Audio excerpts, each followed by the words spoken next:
Hi, it's stormy today, and the Donald, he can't play golf in the storm because he might get hit by lightning, but he's very busy. And oh, by the way, he is the president. I know those of you that are calling on this line, you hate to hear that, but he's the president. He's the president. He's the president. He's the president. So leave a message, and I'll have him get back to you whenever he gets around to it, which might be never. Bye. Beep. Hey, this is the old hag over there in the house. My name's Nancy Pelosi. You know how I am. Anyway, there's been 423 subpoenas issued to your people and you and everybody else, including Pence and that crazy EU ambassador and all those other, and they're not showing up and they're not producing documents. Now, look, that is going to be obstruction of Congress. We're going to file an impeachment against you, and we're going to actually do it unless you get those people over here right now, and I mean right now. I am the speaker, and I have this great big gavel. I'm going to bash you over the head with it, you old bastard. I do not like you. Orange man bad. Orange man bad. Orange man bad. Get out of the office. Get out of the office. We want our own person. Oh, by the way, we're going to get rid of Pence, too, and then it's going to be my seat over there in the Oval Office. Ha ha. I always wanted to sit in the left seat. Anyway, you have a crappy day, and get that stuff over there right now. Bye. Hi, I am the switchman operator for Nancy Pelosi. I voted to 23 genders, and my voice doesn't work so good. I think I can find two nickels to rub together in my head sometimes, but not always. Anyway, my job is to say that the president of the United States is not the president. Donald Trump is an illegitimate president. Orange man bad. Orange man bad. I hate that son of a bitch, and everybody else in this office and in the House of Representatives and the Democrat side, of course, hates that son of a bitch. We're going to get rid of him. He's going to be impeached. But right now, Nancy is too busy doing hinky deals with her son over in China and Ukraine and everywhere else, and so she cannot take your call. But if you do leave a message, I will make sure she gets it. Thanks. Oh, and by the way, I think it's 424 genders because I just found a new one. Thank you very much. Have a good day. Bye. Beep. Nancy, this is Donald Trump's private counsel. The president of the United States, yes, he is the president of the United States. He's going to stay the president of the United States. I sent you an 8-page letter explaining our response to your 423 subpoenas or whatever they are up to today. But since you seem to have a reading comprehension problem along with the rest of the people in your office, and by the way, there are two sexes, there are no genders. Let me just give it to you in very simple terms of one sentence because I think you can understand that much. And, you can try this one out on Maxine Waters and see if she understands it too. So let's just make it simple. Go screw a goat. Bye. That's about it, folks. So, the 8-page letter is really interesting. But I think we need to go back through this whole impeachment thing. Let's talk about Article 1 stuff. All right. The last paragraph of Section 2 says the House of Representatives shall choose their Speaker and other officers and have the sole power of impeachment. It does not say the Speaker of the House. It says the House. The House has not taken a vote. Therefore, the House has not done anything.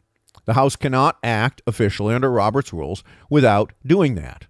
And by the way, House rules, along with Robert's rules, allow the minority, that is the Republicans, certain rights when it comes to the ability to object, to raise points of debate under Robert's rules, and essentially have that debate under the rules of the House before that vote's taken. So in terms of a quote-unquote impeachment inquiry, which does, at least throughout history of the United States, does void many of the executive privileges that otherwise exist. Remember, we're supposed to have co-equal branches of government that have a tension between them. It's a natural part of the way our government works. It was designed that way on purpose. But an impeachment, a formal impeachment, doesn't void all of those because impeachment, by the way, does not shield you from criminal prosecution after you leave office, nor does it shield any of the people that work for you. So they could still take the Fifth Amendment in that context, and there would be a problem in giving them immunity, which gets rid of the ability to do that, which is that the DOJ ultimately is the one who would have to do that. And potentially, if there's any potential state criminality, you'd have to get state AGs involved in this too, which is probably not going to happen.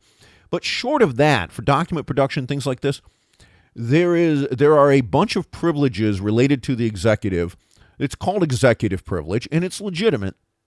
But executive privilege, to a large degree, disappears in the event of an actual impeachment. All right? And to the extent that it doesn't, it can be used against you. So in other words, if you were to assert it anyway, that could be used as a legitimate article. Now, this is the one gotcha, the one workaround Pelosi has available to her. There are people on the left running around with their hair on fire saying, the Congress needs to use their power of inherent contempt to start throwing people in jail. Look, folks, you want to start a civil war, you do that, okay? The speaker's not that stupid. First off, who are they going to have arrest who? All right, there's no clean delineation for Congress to pull this off. It's one of the reasons that they haven't done it. They've threatened it before, but it's one of the reasons that they haven't actually tried to use this against people in the past. Remember, Eric Holder ignored a whole bunch of subpoenas from the Republican House. He just basically stuck his middle finger up and ran the clock out on them. And that is usually the strategy that goes on, is that presidents and administrations who do not want to comply ignore it. The House, typically what they'll do is they'll go to court and they'll file a suit. By the time it gets through the courts, the administration is no longer in office, because unless it happens on the first couple of days, that's usually pretty much a winning strategy, because it takes time to go through the legal process. And this is what happened with Eric Holder, the Obama administration, when, especially with regards to things like Fast and Furious. Remember that? We actually had people that got killed that way. All right, so this is the tension between the branches. Now, the Republicans could have said that refusal and that going through legal process constitutes an impeachable offense, because impeachment is a political process, and impeachable offenses are whatever the House says they are. So they could have done that, but they wisely decided that that was probably not the right way to go about this. Interestingly enough, nobody wants to go after Eric Holder after he left office, even though his actions directly resulted in people getting killed. Isn't that interesting? All right. Because that offense is not just against the government, it's against individuals. All right. And he did violate the law. He did not have the authority to do it. There was no standing legal authority for him to bypass BATFE regulations and run guns to Mexican drug lords. But he did it. All right. So we've got that going on here. All right, but let's say that all these subpoenas get ignored and that goes on. So what recourse does the House have? Well, the House can vote out articles of impeachment anyway. In other words, Adam Schiff and Nadler and all the rest of these guys can get together and they can say, okay, this constitutes an impeachable offense. This is obstruction of our investigation, which, by the way, we don't have an imprimatur of the House to conduct, but we did it anyway. And they can put that on the floor. And if they can get a vote, a majority vote, then the president's impeached. The problem with doing that is it goes over to the Senate for trial. And Mitch McConnell has said, if you pull that, you do that, that's DOA. Because the requirement is that the Senate hold a trial. But the requirement is not that the Senate follow any particular process other than whatever they've got in their Senate rules. And I will remind you that when Bill Clinton was impeached, the senators on his side of the aisle, the Democrats, tried to get Rehnquist, who was presiding over it, to issue what amounted to a jury charge, saying that the Senate had to consider the evidence and the facts. And he said, no, absolutely not. And what he actually told the Senate, you can go look this up. It's actually fascinating if you look at this, is that you are free to vote on this as you choose. You don't need a reason. It can be a purely political, nakedly political act. It makes absolutely no difference. You do whatever the hell you want. That's because impeachment is a political process. He's simply there to gavel things and keep order, like any judge in any courtroom. But he himself actually doesn't issue much in the way of rulings, and rulings can be appealed to the parliamentarian. The Senate process still applies. And then there's the second issue, which is that even if you're impeached and removed, there is a second vote required to bar you from the ability to hold office in the future. Now, that's only on a simple majority, but if you've already been impeached and removed on a 2/3 vote, then the odds are that would be sustained. I want to address something else as well, and that is this nonsense about, if he's impeached, he won't leave. Folks, yes, he will. And I will tell you why. If he's impeached and leaves and does not leave office, he no longer has the physical right to be in that building. Once you've been impeached and removed, you're not president anymore. And not only does everyone in the United States personally have the right to enforce that judgment the hard way, if necessary, my guess is the Secret Service would enforce it about 5 seconds later. And life would be explained to the Donald that you have two options. One is to leave, walking on your own power, and we'll let you use Marine One last time to get home, and Air Force One, you can go back to Mar-a-Lago or wherever you want to go. And the second one is you're going to leave in a hearse. And anyone who thinks that won't go down one way or another, if there was an attempt like this, is just dead flat wrong, because no one has the ability to retain an office that they have either been voted out of or have been impeached out of. Right? That's just not going to happen. I know. The crazy conspiracy nuts are out there talking about that, just like they were with Obama. He's not going to leave after his term's over. It's bullshit. My guess is that the Secret Service, the protective detail, would be the first ones to take that sort of action if it ever became necessary, because the fact of the matter is that he's not the protectee anymore. And that's just the way it is. At that point, the guy's no different than a trespasser who broke into the White House, and they're going to treat him exactly the same way. That's the way it works. Anyone that thinks it's not going to work that way, you got rocks in your head. I'm telling you. All right, I want to deal with one other thing related to this, and that is what I think is really going on that's driving this. And this is the kicker on this particular podcast. And if you've listened this far and you aren't bored, this is probably going to make the hair on the back of your neck stand up. All right, so I want to spend just a couple of minutes, because this podcast is running a little long, on where all this impeachment stuff and the hysteria is coming from. I'll go through it in some more detail in another podcast, probably tomorrow.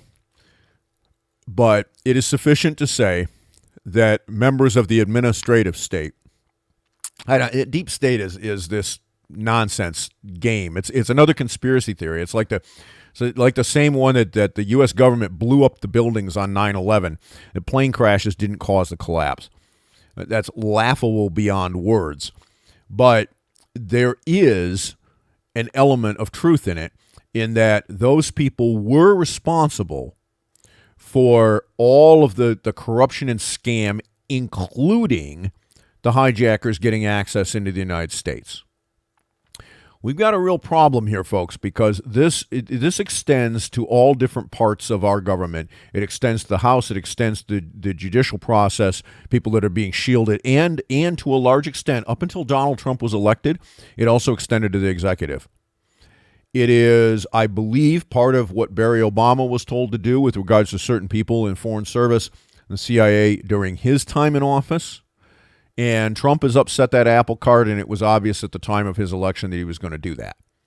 That scares the living, ever-loving, blankety-blanking hell out of those folks, because if all of the stuff that they have done over the years comes out, look, we know, for example, people don't seem to care about this. They don't want to hold anybody accountable. We overthrew the democratically elected government in Iran.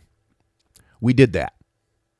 We tampered with and overthrew, essentially, the government in the Ukraine.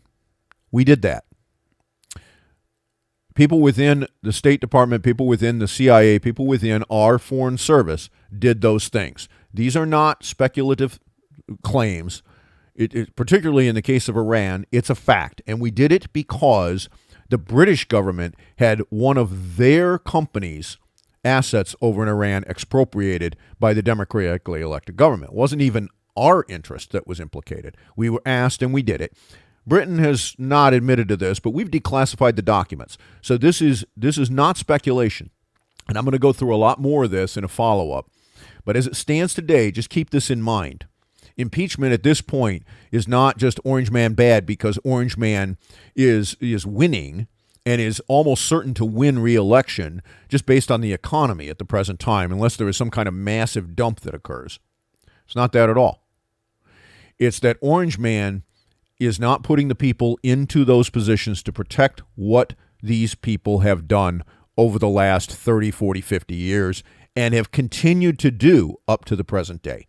That's the problem. That needs to come out into the open and be part of the discussion, folks. And it's not just a Democrat versus Republican issue. I'm your ticker guy, and that's my view.